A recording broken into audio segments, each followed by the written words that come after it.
ہم کریں گے ہر مظلوم کی حمایت۔ السلام علیکم ناظرین، میں ہوں حورین فاطمہ اور آپ دیکھ رہے ہیں حمایتی news HD channel.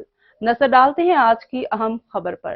Karachi anti corruption Singh نے کارروائی کرتے ہوئے رشوت لینے والے CIA پولیس انسپکٹر کو گرفتار کر لیا۔ ڈائریکٹر اینٹی کرپشن امتیاز ابرو کے مطابق انسپکٹر عابد علی کو 1 لاکھ رشوت لیتے ہوئے رنگے ہاتھوں گرفتار کیا گیا۔ انسپکٹر شہری عدنان کے خاندان سے پہلے ہی 30 لاکھ وصول کر چکا تھا۔ ڈائریکٹر اینٹی کرپشن نے بتایا کہ شہری عدنان دبئی سے کراچی 25 مارچ کو پہنچا تاکہ یورپ جا سکے اور 7 اپریل کی رات صدر میں قائم نجی ہوٹل سے عدنان کو اغوا کیا گیا، جس کے بعد عدنان کے خاندان سے انسپکٹر علی پیسوں کو مطالبہ کرتا رہا۔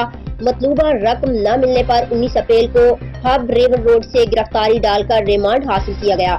اینٹی کرپشن کا کہنا ہے کہ عدنان کے اہل خانہ سے 30 لاکھ وصول کرنے کے بعد 8 لاکھ کا مزید مطالبہ کیا گیا اور اسے 1 لاکھ کی رشوت وصول کرتے ہوئے اینٹی کرپشن نے گرفتار کیا۔